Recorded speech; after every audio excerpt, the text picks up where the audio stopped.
What happened inside the congressional chamber did not arrive with noise. There was no chaos. No interruption. No political theater. Instead, there was an unfamiliar stillness. The kind of silence that only appears when people sense something important is about to happen. This was supposed to be another hearing. Another entry in the endless cycle of congressional meetings. Prepared remarks. Time limits. Official language carefully chosen to avoid responsibility. But that is not what unfolded. As Congresswoman Jasmine Crockett prepared to speak, she did what lawmakers almost never do. She looked down at her prepared remarks, then looked up at the people sitting before her. These were not lobbyists. Not donors. Not political allies. They were citizens who had been detained by ICE. Some of them American citizens. All of them human beings. All of them human beings who had experienced fear at the hands of the very government meant to protect them. And in that moment, Crockett made a choice. She set her notes aside. Because no prepared script could carry what needed to be said next. Her voice was unsteady, not from weakness, but from honesty. She admitted openly that the moment was emotional for her. That what she was feeling could not be reduced to policy language. And then she did something almost unheard of in modern American politics. She apologized. Not carefully. Not conditionally. Not with legal disclaimers. She apologized as a representative of the United States government. She acknowledged that regardless of how officials attempt to separate themselves from wrongdoing, those sitting in that room also represent America. And when harm is done in America's name, responsibility cannot simply be passed down the chain. Her apology was not symbolic. It was direct. She told them she was sorry for what they had experienced. Sorry for the fear. Sorry for the trauma. Sorry for the silence they had been met with until now. For many of the people in that room, it was likely the first time an elected official had ever acknowledged their pain. That alone revealed the magnitude of the failure. Crockett did not stop there. She looked at them and named something the system almost never does. She called them heroic. Not because they sought attention. Not because they wanted sympathy. But because they stood up anyway. They spoke when fear told them to stay quiet. They showed up when the system hoped they would disappear. She reminded everyone listening that these are among the most frightening times this country has seen in generations. Times when fear moves faster than facts. Times when power expands quietly, while accountability retreats. And she said something that shifted the weight of the room. When the history books are written, their stories will be there. Because history does not remember those who stayed comfortable. It remembers those who spoke when it was dangerous to do so. That was the moment this hearing stopped being routine. Because what Crockett was doing was not just addressing policy. She was restoring humanity to people who had been treated like problems to be managed. And that is something Washington rarely knows how to do. Apologies from elected officials are rare. But apologies that admit government failure are almost unheard of. That is what made this moment different. Jasmine Crockett's apology was not offered to close a chapter. It was offered to open one. Because when the government harms people, the first thing it usually does is deny. The second thing it does is deflect. And the third thing it does is wait for attention to move on. This time, none of that happened. Instead of hiding behind agencies, Crockett accepted responsibility. She made it clear that elected officials cannot pretend they are separate from the actions carried out in their name. Power does not disappear just because someone says, "That wasn't me." And that distinction matters. This was not about abstract immigration policy. It was not about border numbers, charts, or talking points. It was about people. People who were detained. People who were frightened. People who were treated as if their rights were conditional. Some of them were United States citizens. That detail alone should stop the conversation. Because when enforcement systems begin detaining citizens, the issue is no longer immigration. It is unchecked power. Crockett understood that clearly. She was not apologizing for a misunderstanding. She was apologizing for trauma. And trauma does not vanish when officials change language or shift blame. Trauma stays in the body. In memory. In the way people interact with authority long after the incident is over. That is why this apology carried weight. It acknowledged something government institutions rarely admit. That harm can be real even when procedures are followed. The law can be technically obeyed and still be morally wrong. That truth sits at the heart of this moment. Crockett's words challenged the idea that government intent matters more than government impact. She rejected the notion that saying, "we followed protocol," erases fear, humiliation, or loss of dignity. Impact is what people live with. And when impact is ignored, trust collapses. Her apology also shattered a dangerous myth, that suffering must be justified by status. She made it clear that humanity does not depend on paperwork. That dignity is not something granted by an agency. Even when someone lacks legal status, they do not lose their right to be treated as human. And when citizens themselves are caught in the net, the myth collapses entirely. At that point, the system is no longer protecting the public. It is protecting itself. This is why apologies like this are resisted inside government. Because once harm is acknowledged, accountability becomes unavoidable. You cannot say, "we're sorry," and then say, "but nothing needs to change." Crockett did not try to do that. By apologizing, she was saying something much larger. That the federal government failed these people. And failure demands correction. She also recognized something most officials avoid, that silence compounds harm. For many in that room, the pain was not only what happened to them.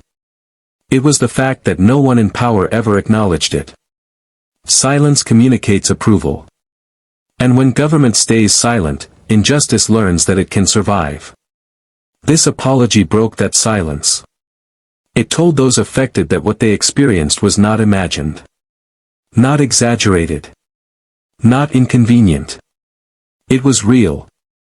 And once something is acknowledged as real, it cannot be buried again. That is why this moment matters beyond that room. Because apologies are not endings. They are beginnings. They mark the point where denial stops working. And from that point forward, the question becomes unavoidable. What are you going to do about it?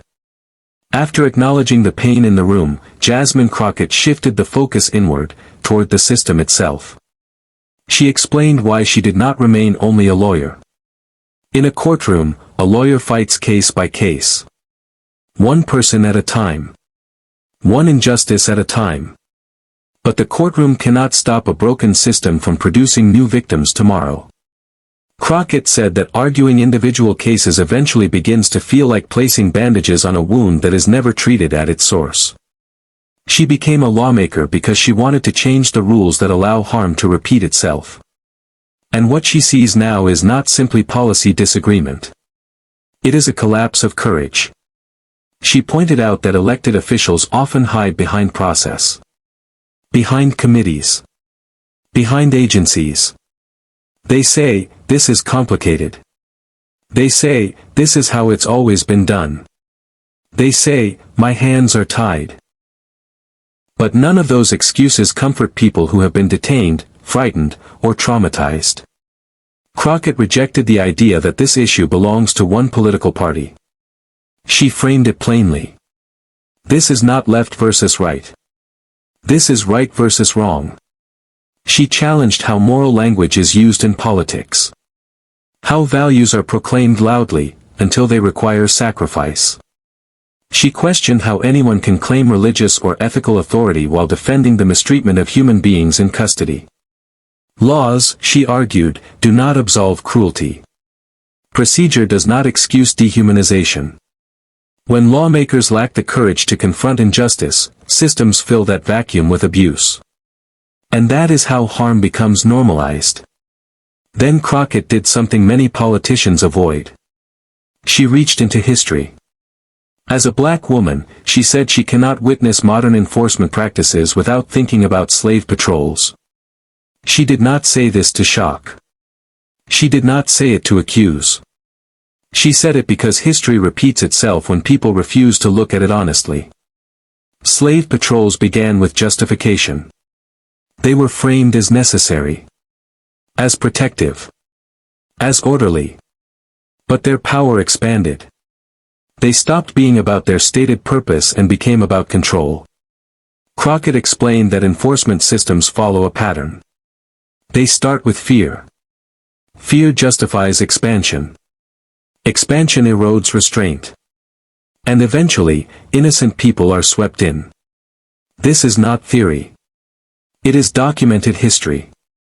When fear becomes policy, civil liberties are always the first casualty. She reminded the room that America calls itself the land of freedom and opportunity. But freedom is fragile. If people live in constant fear of being detained, of being mistaken, of being powerless, then freedom becomes conditional. And conditional freedom is not freedom at all. This is why history matters. Because once power learns it can act without consequence, it does not voluntarily stop. Crockett then looked forward, and issued a warning. She said administrations change. Political power shifts. And when it does, there is often an attempt to erase accountability. She warned that future leadership may try to protect enforcement agents from prosecution entirely. Blanket immunity. A message that says, no matter what you did, you will be shielded. She made it clear how dangerous that is. When agents of the state believe they will never face consequences, abuse becomes inevitable. Crockett urged those affected to preserve everything. Every document. Every image. Every detail. Because justice does not always come from the top. When federal accountability fails, local prosecutors often become the last line of defense. That is not radical. That is how the rule of law is designed to function when higher authorities refuse to act. She made a crucial distinction. Accountability is not vengeance. It is deterrence. It is what tells power that there are limits. Without consequences, enforcement stops being lawful and starts being arbitrary. She rejected the idea that trauma can be dismissed with phrases like, "We tried our best." Trying is not enough when lives are permanently altered. Justice demands effort, persistence, and courage.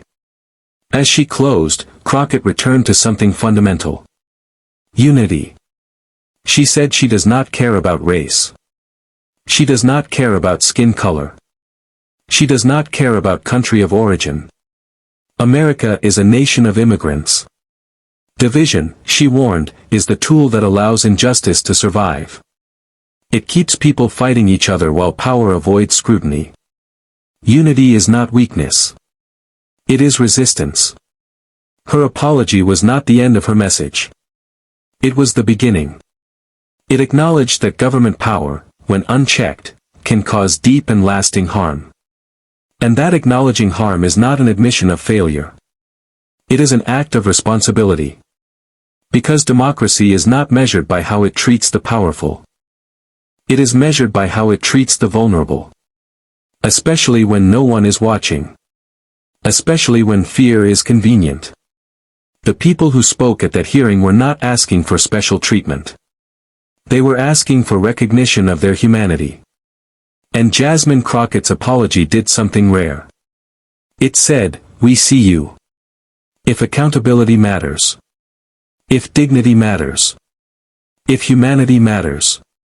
Then this moment matters. Because silence is how injustice survives. And attention, sustained, uncomfortable attention, is how it ends."